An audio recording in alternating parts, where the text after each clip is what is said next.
Is Oklahoma elite? This topic and others we're going to discuss with Sean Forster. You can catch him right here on YouTube. I'll send the link. You're going to be able to see the YouTube channel right there on the banner here in just a second. We got Sean with us to talk Sooners. All right, Sean, how you doing today? Doing pretty good, Mark. Appreciate you coming on. So this seems to be a year in which Sooner fans should be even more optimistic than they typically are, owning the Big 12 for the past 6 years. A lot of things are coming together from a personnel and roster standpoint, especially since that defense has played so well the past year. So do you feel like, hey, this is a year for Oklahoma to make a big run, even bigger than usual?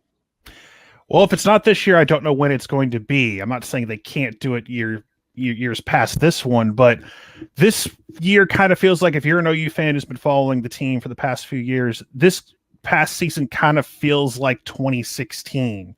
You know, you stumble out of the gate with a couple of early losses. You're trying to regroup and figure out what your team is. You have a quarterback that everyone believes in. Spencer Rattler had a ton of hype going into this year. He was a preseason Heisman favorite without taking, outside of the few snaps he took in that Peach Bowl blowout against LSU. Then you go into this year, you know, you stumble against K-State, then you lose a heartbreaker at Iowa State, and then you go on and win out the rest of the way and win a big New Year's Six game. Feels a lot like 2016. What happens the next year? Baker Mayfield wins the Heisman Trophy, leads Oklahoma to the playoff, and comes within that close of going to the national championship game. Still a heartbreaker for OU fans everywhere. But regardless, that kind of feels like that kind of year. But with one big exception, I'm super hyped for this defense, because what Alex Grinch has done coming into this year, his third year as the defensive coordinator, he's given everybody hope again. You know, OU and defense, it's like oil and water. They don't mix very well. As you know, we went through the latter years of Bob Stoops and his career, bringing his brother back, where I was one of the people who bought into his brother coming back, but unfortunately, all due respect to Mike, he was living in the past. They needed to adapt to what the current college football, what the offenses bring to the table and how to shut them down. And what Alex Grinch has done in only 2 seasons is, I'm surprised he hasn't been picked off by somebody for a head coaching job. I'm praying that day doesn't come too soon. But this year, 2021, OU has all the momentum in the world to make not just make a run for the playoff, but win a national title. Yeah, it's a defense that was top 15 in the country in the advanced metrics of the S&P Plus. And if you look at across the board, third down defense, red zone defense, total defense, going from 75 to 100th in the country the previous year to top 15 to 25 status in all those areas. And of course, Alex Grinch, as you well know, did the same trick at Washington State. So he must be pretty good. Mm-hmm. Spencer Rattler, I thought, played well from the opening kickoff game 1, except he made those crucial mistakes the first few games and seemed to eliminate those later. He had an impossible task to overcome. He had all that hype, as I mentioned before. He was on top 2, top 3 lists for the Heisman Trophy. And if they had won those games, if they had beat K-State, beat Iowa State, he probably would have gotten his virtual invite to New York, so to speak. But you know, his come to Jesus moment was the Texas game, where he got benched early on, and you know, they put Tanner Mordecai in there, and then all of a sudden, just like Lincoln Riley calms him down, puts him back in the game, and then the rest is history. He is not only is he like going to be one of the best quarterbacks going into next year, he's probably the biggest name and most established guy, maybe next to Clemson's quarterback, whose last name I can't pronounce to save my life at the moment. He's kind of like the one guy you can think of. I know Alabama's got Bryce Young, who's a highly coveted quarterback. I think he's going to do great things. But other than that, Rattler's going to be the guy who's got kind of like the most game reps, who's going to be the most established going into next year. And that's a huge advantage for Oklahoma. And we got Sam Howell at North Carolina. He's the only other guy that comes to mind for me. Mm-hmm. De'Ara King coming off a big injury. We'll see if he can make it back for the opener. We got Sean Forster on the line. You see his YouTube channel right there, so check it out. I came across it and said, hey, got to have this guy on to see what he's got for Some Oklahoma talk here with the voice of college football. You know what the deal is.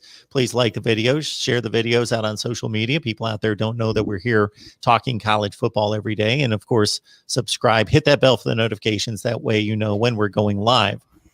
All right. There's all this talk in college football, unlike any other sport, about who's elite, how many teams are elite. Is it just Alabama, Clemson, Ohio State? Then there seems to be a dividing line. Georgia, Oklahoma are right there, certainly above, let's say, Notre Dame and what has been Michigan and Penn State before bad seasons last year, and the like all across the board. Throw in Florida, USC if you want to go more historic. Where does Oklahoma stand in the Pantheon? I've always thought about this. Like, if we're being honest, take off the colors and everything. It's Alabama, Clemson, and Ohio State. They're kind of on a level to themselves right now.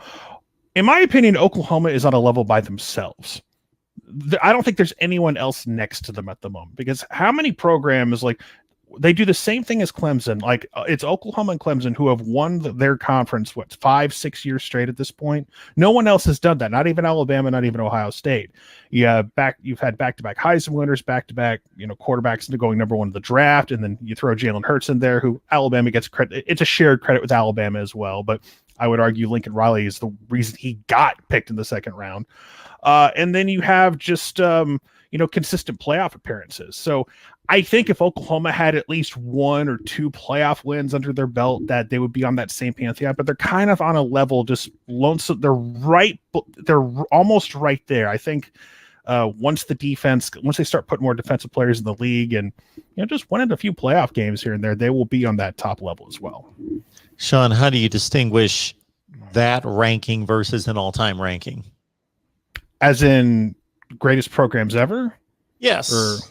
Oklahoma, without question, is one of the greatest programs of all time. The numbers speak for themselves. I mean, everyone has like their opinions on what's a quote unquote blue blood, and some people have a list of 30 teams, which is ridiculous.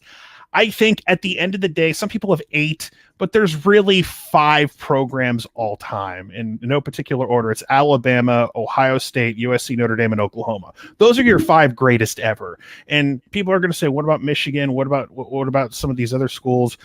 Michigan's great, but there's been way too many gaps where they've been not dominant, where they've had way too many periods where they just haven't been, a presence in the sport.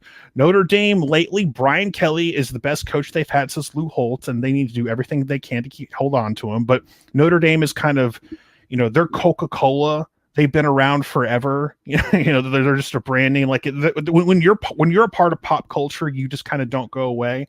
But for everyone else, like USC is in a down period right now, but they're a sleeping giant. If they get the right coach, they'll be back, and they've been one of the most consistent programs. I would argue before Alabama, had their run with Nick Saban, I would say USC was the greatest program of all time, and that's going to hurt some feelings like from elsewhere. But you just look at what they've done up until Pete Carroll.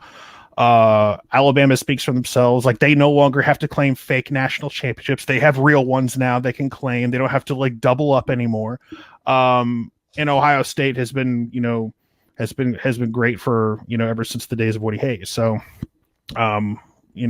Oklahoma, like, they've had a couple of down periods, like brief periods in the 60s, and there's the 1990s, which I lived through, and that's the OU football I have earliest memories of, unfortunately. But those are your top 5, so to speak.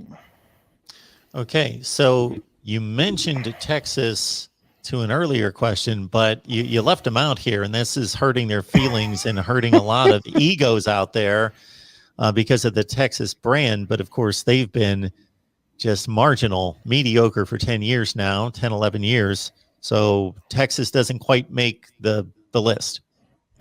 I mean, if we're going to expand to like 8, I'll put them in there with Michigan, Nebraska, but as well. But that's what Texas, that's what they are. They're a brand. That's it. They have a great T-shirt and hat rack. Don't get me wrong. I live down here in Orlando, Florida. I can go get Texas gear at the local mall, at like the local hat and sports gear shop. They'll have Texas gear. I promise you that. What they're not going to have gear saying that they won championships recently, because it's been a minute since they won something that's been anything close to a championship. Now, they've had some big wins. They have a Sugar Bowl win against Georgia. They have a win against Notre Dame where Texas was back. And I keep hearing what, all the talent they amass and everything, if they get the right coach in there, it's like, if your program is so great and rich with talent, like a halfway decent coach should be able to win 10, 11 games a year. Mac Brown was able to win 10, 11 games a year. I don't know what you consider Mac Brown to be. I consider him to be a solid coach, like obviously one of the greatest Texas has ever had outside of Darrell Royal. But I just don't understand how you can't win 10 games a year at Texas. You can argue is like, well, with A&M going to the SEC, the recruiting everyone's being plucked out of Texas. They're not staying in state. Well, whose fault is that? If you're such a great dominant program, as you say you are, I keep hearing that Texas is the number one job in the Big 12. Since when? Name me a period outside of 2005 through 2009 where Texas was clearly the number one program in the Big 12. You can't. Because before that, it was Nebraska. And before that, they weren't in the Big 12. They were in the Southwest Conference. And you want to talk about one of the most corrupt conference in the history of the sport, the old Southwest Conference. Even then, Fred Akers couldn't get it done after Darrell Royal.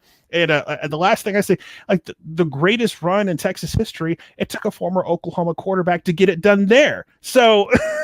I love the OU Texas rivalry. It's my favorite game, but from my perspective and an OU fans' perspective, we just looked at where's all this love coming from. I just don't understand it.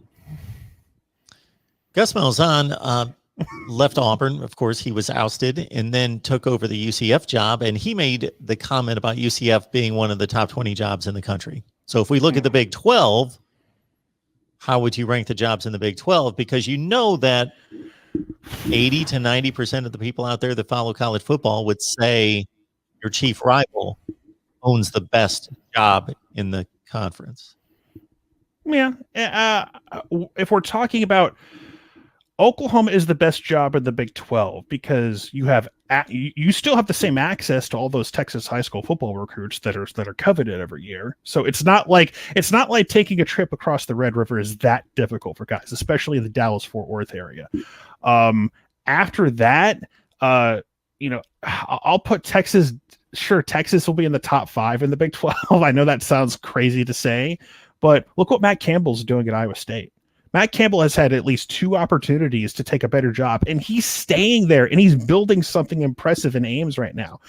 If Iowa State could just figure out the early part of the season where they don't drop some early games that people go, wait, why are they losing some of these early games? And because when's the last time the Big 12 has had 2 New Year's 6 bowl winners in a year with Iowa State and Oklahoma, or just anybody? Like usually it's either Oklahoma or someone else, and this is for the first time in years I can think of that. TCU is a good job. Gary Patterson's been there for a while. He had a rough year. I think they're going to bounce back. Baylor's a different story for various reasons, which I won't get into. But, Gundy at Oklahoma State has been consistent, but, he has trouble getting the big recruits. So it's a consistent race for second place in the Big 12. But as of right now, Iowa State, in my opinion, is the second best job. We're talking Oklahoma in the Big 10. The Big 12, that would be, with Sean Forster. You can catch him right here on YouTube. You see his YouTube channel right there. And we brought up Texas. We brought up coaches. So how much what was the shakeup on the Richter scale when Steve Sarkeesian was hired in Oklahoma's fan base? How much notice did the Oklahoma fan base take? My response was, they're settling now. Because before Steve Sarkeesian, it was Urban Meyer's coming. Urban Meyer's on his way. He's coming to Austin. And I was praying for that. Because either outcome with Urban Meyer was going to be good, in my opinion. Because if Urban Meyer was good and actually got the job done, like I believe he probably could, OU Texas would be both top 5 programs, and it would be a marquee game, and everyone would have to pay attention more. But the fun, Schadenfreude point of view is that what if Urban Meyer went there and failed? Nothing against Urban Meyer. I have I don't have a whole lot of ill will towards him, despite some things he may or may not have done in the past at Ohio State. But it's just with Texas, there is so much control by the boosters, and with recent news, like they ruin everything down there. Outside of Mac Brown, no coach has been able to consistently win because there's a lot of 10-gallon hats down there who are basically get in the way of things, as far as I'm concerned. So with Steve Sarkeesian, though, getting back to him, listen, he's going to bring in recruits. He's got a bunch of like star players that are going to commit into Texas, but they always get big time players. So I don't know, Steve Sarkeesian, he was at USC. He was at in my opinion, a top 5 program all the time. He wasn't quite able to get the job done there, and he had all that talent available to him. He had all that in-state talent available. So what's going to be different this time? I would argue he has more pressure and more, roadblocks with him in Austin, Texas than he did in Southern Cal. So it remains to be seen. Like right now, Lincoln Riley's the man to beat. If you can't win that game on a somewhat regular basis, you're not going to survive there. So he can get all the recruits he wants, he can get all the support he wants, but look what happened to Tom Herman and Charlie Strong. You might beat Oklahoma once in a while, but you got to win the other games too. You got to win the Big 12. Yeah, it's a curious situation in which Steve Sarkeesian did not earn this Texas job based on his performance at his other 2 big stops. USC's a top 5 to 10 job all time. Washington's a top 20 job. And it can be argued or seen very clearly in some instances in which his predecessor and his successor at both stops fared better than he did. So his job performance as a head coach in 2 top-notch jobs is not good. So he gets this job based on his work at Alabama and rubbing shoulders with Nick Saban and getting that stamp of approval from St. Nick, basically, is what it seems like to me. Yeah, the Nick Saban coach rehabilitation program. It works. So we'll see how it works for old Steve. Bob Stoops did a great job at Oklahoma. His legacy is going to be argued in terms of the Oklahoma fan base and more logical people that understand how difficult it is to win national championships, and that there's an intangible quality, especially in the BCS and the poll era, to national championships. Of course, his tenure was during the entire BCS into the playoff, and that he had a great run, owned the conference for almost the entirety of it. But Lincoln Riley comes in, and he's getting the team to conference championships repeatedly again, and to a couple playoff appearances. And the recruiting's even a little bit better under Lincoln Riley.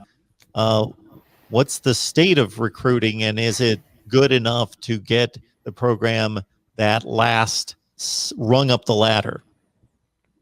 Well, just to talk about Lincoln Riley, and Riley took the program to another level. Recruiting had been stagnant at Oklahoma under Bob over his last few years. And in my opinion, a lot of that had to do with Bob was not prepared or willing to accept or embrace social media. And in this day and age, if you don't embrace social media or you're not willing to be a part of it, then you're dead in the water. Like, you have to embrace Twitter, Instagram. You have to get into that stuff, because that's how you talk. That's how you talk to your recruits. That's all they're on nowadays. Like, if you're not on social media, like recruits will say, I'm going to drop my top 5 today. I'm going to announce on Twitter. I'm going to drop a video. It's like, that's what they do nowadays. And Lincoln Riley was able to, he was quote unquote young enough and hip enough to connect with the modern day recruits. And, on the offensive side of the football, he's been knocking out of the park. He is in contention for the top quarterback in the country almost every year. Now, he can't get it all the time for obvious reasons, but every other year he's getting a 5-star quarterback. Wide receiver recruiting has been through the roof. Bill Beadbo with offensive line.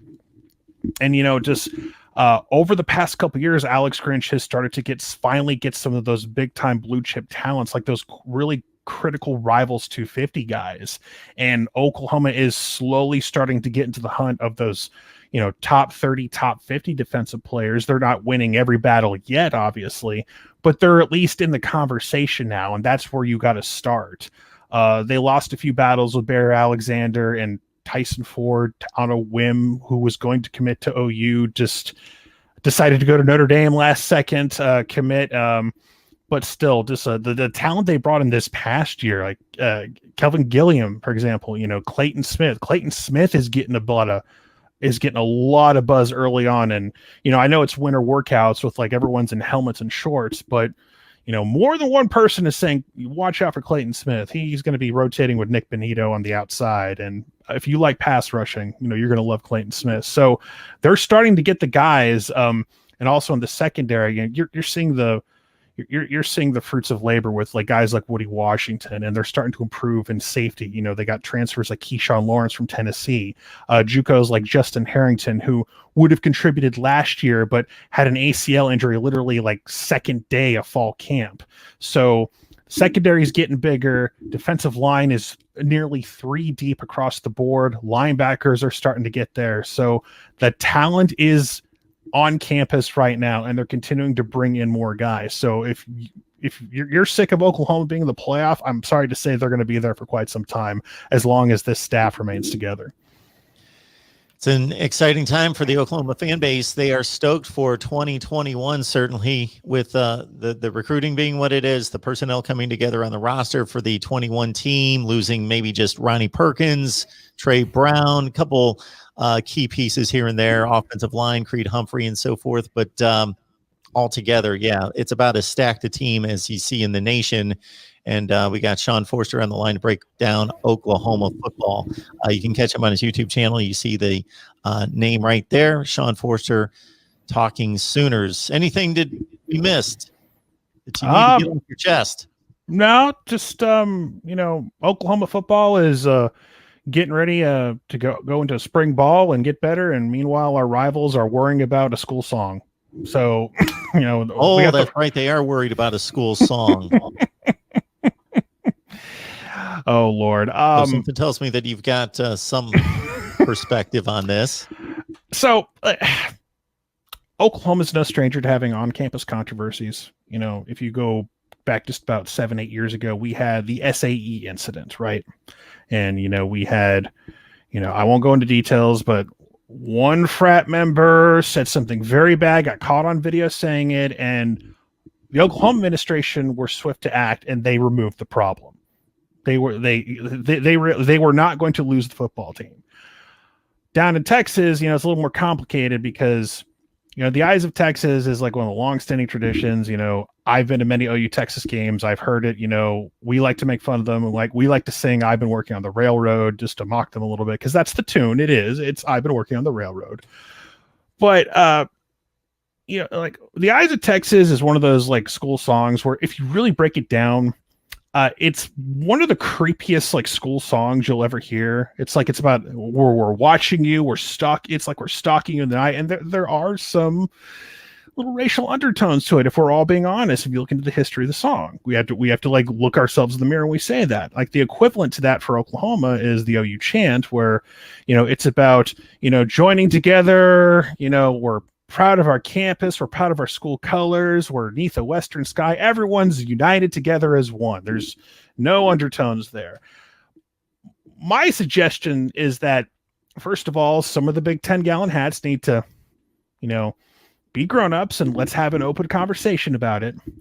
Maybe you keep the melody. Maybe you entertain changing the lyrics a little bit, because, it's all about, they all love to put their little hand signal up in the air and wave arm in arm. That's great. We all love to do that at our schools with our various hand signals and whatnot, but just be willing to have open conversations about things and not write nasty letters and say that, certain members of your football team need to get over it. It's just it's a bad look for Texas. And I would hope that, they would be able to figure it. I guess the song is staying right now because they're going to there's a report that's going to validate it, that it wasn't this one Confederate general that said it. It was this other Confederate general that said the song or came up with the idea. So it's just not a good look all around if you're Texas. It's going to be used against them.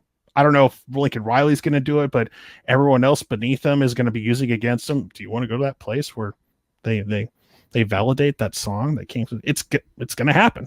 It's going to happen. So It's just be willing to have open conversations about these things and try to have a dialogue, because I think that's something this country needs a lot more nowadays in a lot of parts of life. Have more open, Absolutely. more open and honest conversations where we could come to a compromise and move on with our lives. Yeah, I don't know if a compromise is always possible, but it should be the goal, and would be the result many, many, many times. Mm-hmm.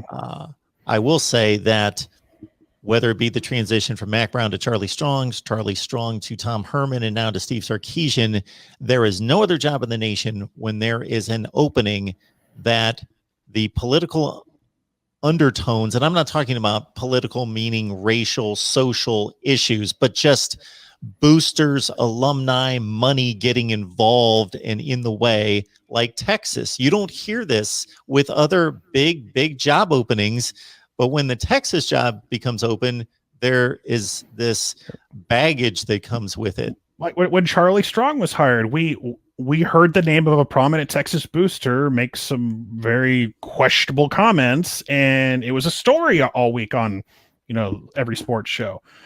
The only major donor I know of at Oklahoma is the Gaylord family, because their name is on the stadium. I don't know donor names because they don't tend to get involved publicly with this stuff or have letters that show up in the Austin American Statesman. It's just a bad look overall. And so who's in charge down there in Austin, Texas? Don't get me wrong, Austin's a really cool city. If you want to have a good time and have a party, Austin's a cool place to go. It's not just about the school, university. It's the capital of Texas. It's a cool place to go. But you have culture clashes down there. That's why they're constantly in this circular mode of we're going to get the new coach, and once every 3 or 4 years you'll upset Oklahoma, but you'll still be 8-4. I don't see that changing anytime soon. Again, Sean Forster, you see his YouTube channel right there. I found him and wanted to have him on here to talk some Sooners. So, Sean, we appreciate you stopping by. Thank you.